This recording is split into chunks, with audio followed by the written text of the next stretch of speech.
నమస్తే, నేను మీ కుప్ప పద్మిని. ఇన్నాళ్ళు మీ సపోర్ట్ ని నాకు అందిస్తూ, మీ ప్రేమని నాకు అందిస్తున్న ప్రతి ఒక్కరికి కృతజ్ఞతలు. ఇప్పుడు చూడబోతున్న ఈ వీడియో కూడా ఖచ్చితంగా మీకు ఉపయోగపడుతుంది. లైక్, షేర్ అండ్ సబ్స్క్రైబ్ చేసి మీ ఇష్టాన్ని అలాగే మీ సపోర్ట్ ని నాకు అందించండి. అలాగే ఈ వీడియో పట్ల మీ అభిప్రాయాన్ని కమెంట్ సెక్షన్ లో కమెంట్ చేసి నాకు తెలియజేయండి. నమస్తే. నమస్తే, వెల్కమ్ టు అవర్ ఛానల్. నేను పద్మిని. ప్రస్తుతంతో పాటు ప్రముఖ ఆధ్యాత్మికవేత్త, వాస్తు జ్యోతిష పండితులు కేఎస్ఆర్ గారు మనతో పాటు ఉన్నారు. మాట్లాడదాం. సార్ నమస్తే. సార్ ఈ నెల 26వ తారీఖున వృశ్చిక రాశిలో సంచరిస్తున్న బుధ గ్రహం వక్రగతిలో ఉండబోతోంది. మరి ఈ వక్రగతి అనేది ద్వాదశ రాశుల వాళ్ళకి ఎలాంటి ఫలితాలను ఇస్తుంది? చిన్న సమయం అంటే 20 రోజులు అయినప్పటికీ వక్రించడమే. అందులో బుధుడు అంటే బుద్ధికి కారకుడు అని చెప్తూ ఉంటారు. కాబట్టి మరి అసలే ఆయన పాపం సూర్యుడి వదిలి ఉండలేడు. దూరం ఏర్పడిందంటే వక్రించేస్తూ ఉంటారు. దగ్గరైనా అస్తంగత్వం దగ్గరైతే అస్తంగత్వం అయిపోతాడు, దూరం అయితే వక్రించేస్తారు. రెండు ప్రాబ్లమే. సరే, మరి బుధుడు గనక వక్రిస్తే ఎటువంటి ఫలితాలు ఉంటాయి? ఎటువంటి చిన్నపాటి రెమెడీస్ చేసుకుని ద్వాదశ రాశుల వాళ్ళు కూడా ఈ 20 రోజులు తీసుకోవాల్సినటువంటి జాగ్రత్తలు ఏమైనా ఉంటాయా? ఇత్యాది విషయాలు ఒకసారి మీ ద్వారా సార్.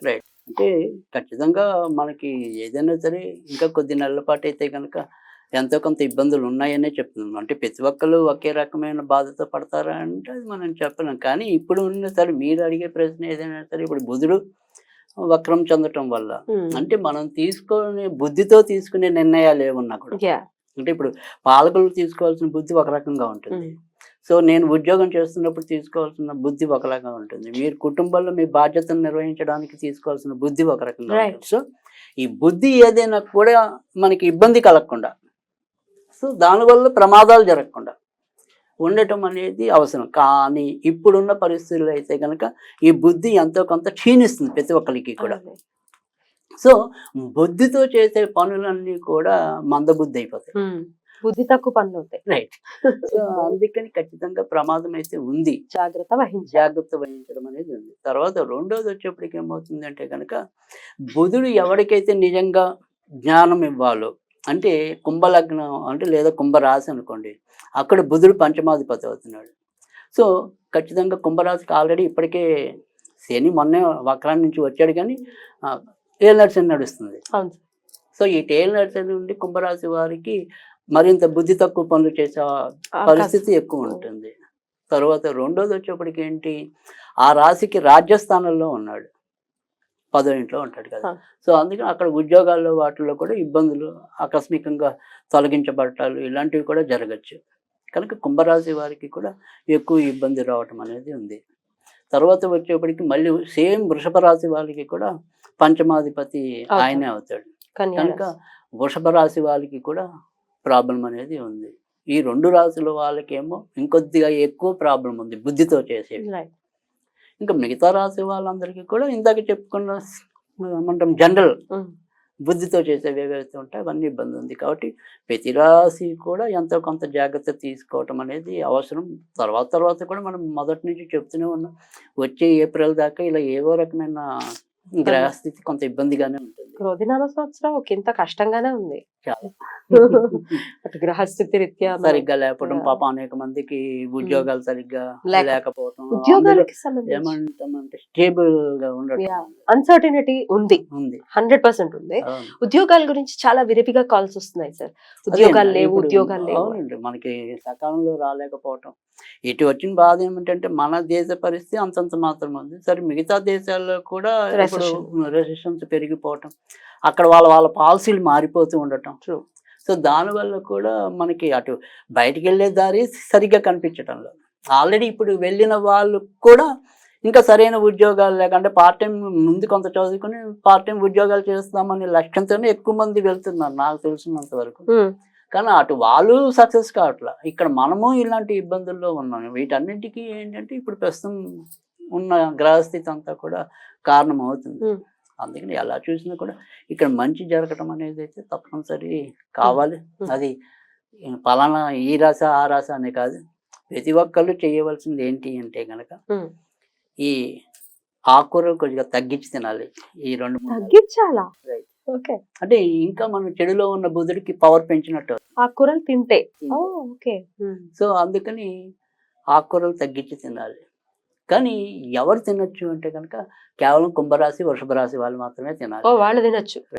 అదేంటి సార్ వాళ్ళకి ఇంకా ఇబ్బంది అంటే వాళ్ళకి బుధుడు బేసిక్ గా మంచివాడు కదా, సో అది అందుకని వాళ్ళు తినాలి.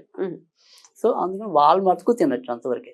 మిగతా వాళ్ళు సాధ్యమైనంత వరకు కూడా ఆకుకూరలు తగ్గించి తినటం అనేది మంచిది.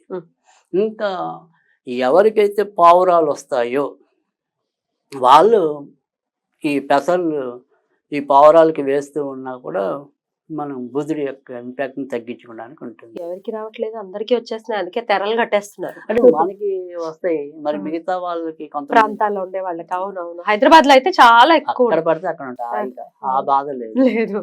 సో అలాంటి వాళ్ళకి దగ్గర ఏ పక్షులు వస్తే ఆ పక్షులకి పెసలు నానబెట్టిన పెసలు అవి వేయటం వల్ల కూడా బుధుడు సంతృప్తి చెందడం అనేది ఉంటుంది.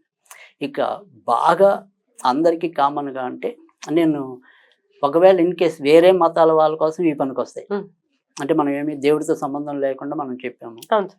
సో ఆ రెండు వాళ్ళు చేయండి, అన్ని రకాల మతాల వాళ్ళు. కేవలం ఒక హిందూ మతం వాళ్ళు అయితే గనక ఈ మంగళవారం కాకుండా కంపల్సరీ బుధవారం నాడు వినాయకుడిని పూజించండి. గరిక దొరికే వాళ్ళు గరిక పెట్టండి వినాయకుడి దగ్గర. ఆ గరికతో పూజ అంతా అవసరం లేదు, జస్ట్ వినాయకుడికి మనం ఒక తీపి పదార్థం నివేదన ఎలా చేస్తాం ఆయన దగ్గర ఒక గరిక పెట్టండి అంతే, ఆయన పాదాల దగ్గర.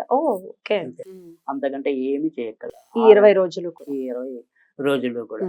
ఇక్కడ వాళ్ళు ఏదైనా సరే ఒక మంత్రం లాంటిది చదువుదాము అనుకుంటే గనక ఓం ఓం గం సౌమ్య గణపతియే నమః, ఓం గం సౌమ్య గణపతియే నమః. ఈ సౌమ్య అనేది ఏంటంటే ఇక్కడ సౌమ్య గణపతి అనేప్పటికీ ఏంటి అంటే కనుక మనకి ఏదైనా సరే సౌమ్యంగా అన్ని పనులు అనేది దానికోసమని. కానీ బుధుడి యొక్క ఇంకొక నామం సౌమ్యుడు, అందుకని మనం సౌమ్యవాసరి అంటాం బుధవారాన్ని. అవును, సంస్కృతంలో అదే వస్తుంది, పూజలు చేసేటప్పుడు మనం సౌమ్యవాసరి. సో అందుకని ఆ సౌమ్య గణపతి ఏ నమ అనేది చదువుకుంటే ఇప్పుడు బుధుడు వల్ల వచ్చే అరిష్టాలన్నీ కూడా తొలగించబడతాయి. అంతే, చాలా తేలిగ్గా ఆ రకంగా చేసుకుంటూ వెళ్ళటం. బుధుడు ఒకవేళ ఎవరి జాతకంలోనైనా నీచపడి ఉన్నాడు లేదా ఉచ్చ స్థితిని పొందారు, ఎట్లాంటి రిజల్ట్స్ ఇస్తాడు సార్? అంటే అది ఏదైనప్పుడు ఒక రాశి బట్టి మనం ఎక్కువగా చెప్పడానికి అయితే ఉంటాయి. అంటే ఇప్పుడు ఏమంటాం, మనకి కొన్నిటికి ఉపయోగం ఉండదు అనుకోండి. సపోజ్ వృశ్చిక రాశి ఉంది అనుకోండి, ఈ వృశ్చిక రాశికి బుధుడితో ప్రమాదం ఉంది, అనారోగ్యాలు వచ్చే అవకాశాలు కూడా. ఆయన నీచం ఉంటే మంచిది. ఆయన నీచుంటే మంచిదా? అంటే మేలు చేసే వాళ్ళకి ఊచలో ఉండాలి, మనకి చెడు చేసే నీచులో ఉండాలి. అంటే వాళ్ళ బలం తక్కువ ఉండాలి కదా, తక్కువ బలం ఉంటుంది. మనకి మేలు చేయాలన్నప్పుడు ఎక్కువ బలం ఉండాలి. నిజమే, లాజిక్ కదా. మనం దుర్మార్గుడు అయినప్పుడు వాడి బలం తక్కువ ఉంటే మనం బతుకుతాం. సో వాడు మనకి బాగా ఆప్తమిత్రుడు అనుకోండి, ఆయన బలం ఉంటేనే మనకి మరింత బలం ఉంటుంది. Logic right. సో వృశ్చిక రాశి వారికి మాత్రం వృశ్చిక రాశి వారికి ఇంకా కొన్ని రాశులు చెప్పమంటే వృశ్చిక రాశికి మంచిది కాదు, కర్కాటక రాశికి కూడా మంచిది బుధుడు మంచిది కాదు. ఎందుకంటే కర్కాటక రాశికి ఏమవుతుందంటే మెయిన్ ప్రాబ్లం ఏమవుతుందంటే అందరు తొందరగా అతుక్కుంటారు కానీ మళ్ళీ ఏదో విధంగా విడిపోతారు. అది ఎందుకని అంటే ఇక్కడ ఈయన తృతీయ వ్యయాధిపతి అవుతాడు కదా. సో అందుకని ఇక్కడ మనకి రిలేషన్స్ అండ్ కమ్యూనికేషన్ దగ్గర ఒకసారి మనం ఎమోషన్, సడన్ ఎమోషన్తో ఇబ్బందులు తెచ్చుకోవటం. తర్వాత రెండోది వచ్చేప్పటికి చిన్న చిన్న ప్రమాదాలు, అంటే చిన్న చిన్న ప్రయాణాల్లో నష్టాలు. ఇప్పుడు దగ్గర ప్రయాణాలు, దూర ప్రయాణాలు పెద్ద నష్టాలు ఉండవు, దగ్గర ప్రయాణాల్లో నష్టాలు ఉంటాయి. తర్వాత కాంపిటేటివ్ ఎగ్జామ్స్లో ఒకసారి ఇబ్బంది పడ్డా అనుకుంటాను, అంటే ఆ పరాక్రమం మళ్ళీ ఏదో విధంగా రెండు ప్రశ్నలు బ్రహ్మాండంగా ఆన్సర్ ఇస్తాం, మూడో ప్రశ్నలో మనకి రిజల్ట్స్ వస్తుంది, అక్కడ తడబాటు పడతారు. సో అది అందుకని అలాంటి అంటే మిగతా గ్రహస్థితి మీద కూడా ఆధారపడుతుంది. బట్ బేసిక్ మనం మాట్లాడుకుంటాం.